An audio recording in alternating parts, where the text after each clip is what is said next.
Undersecretary Liang, welcome. Glad you're here. Thank you. Our witnesses in person, members have the option to appear either in person or virtually. So thank you. Let me start by talking about the Federal Reserve for a moment. This afternoon at 2:15, we will be meeting in SVC 200, the visitor center at the bottom of the steps, to mark up 5 Federal Reserve nominees and 1 for FHFA.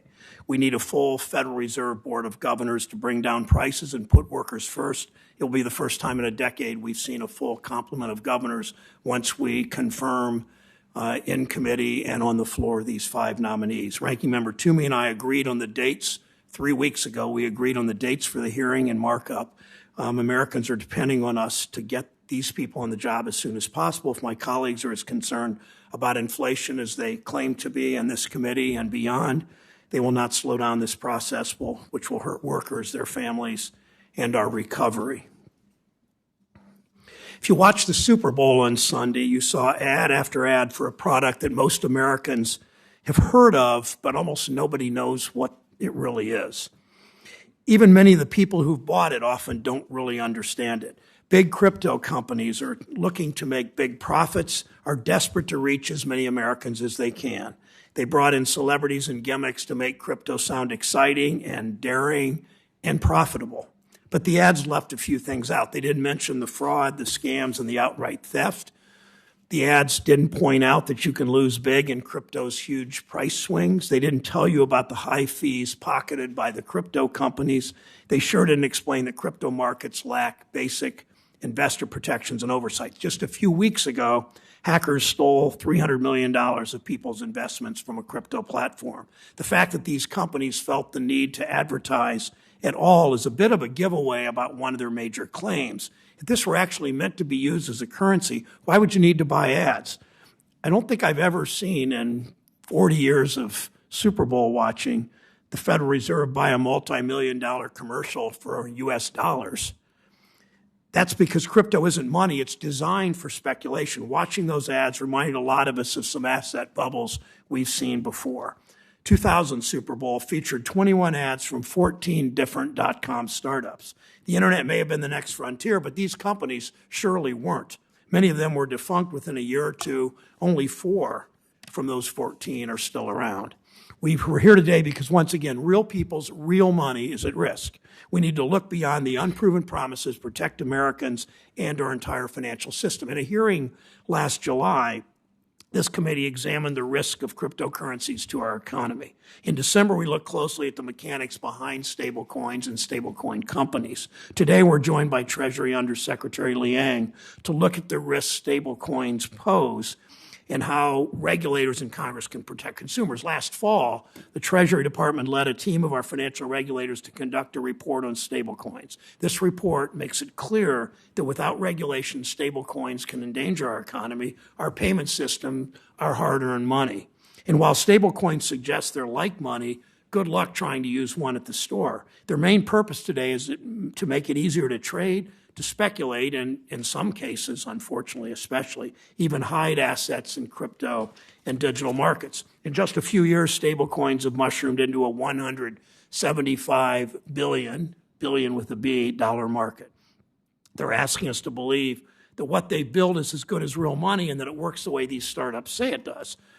Americans in this committee should look carefully at those promises. The companies claim that a stablecoin is backed by real dollars invested in a reserve account. That's what makes it stable. But our financial regulators have tested that claim by a giant stablecoin issuer. That issuer ended up paying nearly $60 million in fines because it lied about its reserves. It turns out that for over 2 years, a stablecoin was really backed 28% of the time. Stablecoins say that you can, quote, redeem a stablecoin whenever you want, exchanging it back into dollars from the stablecoin's reserve. But the fine print on the agreements, some of the biggest companies says that ordinary consumers cannot actually redeem their stablecoins for dollars from the company that issues them. Only institutions like hedge funds can. And even then, many stablecoin issuers can delay redemptions or refuse them entirely. So if you saw a Super Bowl ad, you'd figure out you'd give this a try, and you change your mind and want to exchange your stablecoin for dollars, you might be out of luck.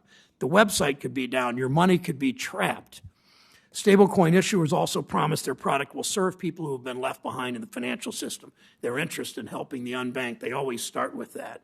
But as we've established, crypto doesn't actually function as real currency in any traditional sense that Americans for decades have understood.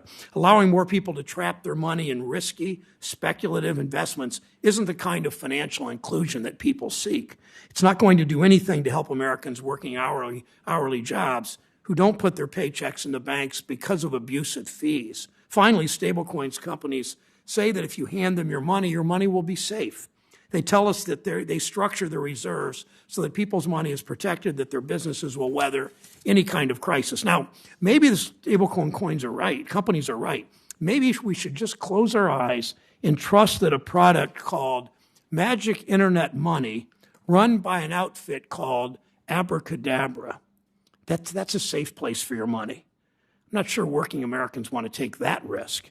Remember in 2007 and 8 when the banks said home prices would go up and mortgages would never be underwater? You remember those days? Then as now, it's workers and their families whose homes and hard-earned savings are being used as gambling chips. They're the ones always, often because of the actions of this House and Senate and this conservative, too often committee, they're the ones who pay the price. I understand the appeal of crypto. Americans have been burned over and over again by Wall Street. The 2008 crisis, abusive fees, a stock market that's just detached from reality. Of course people don't trust big banks.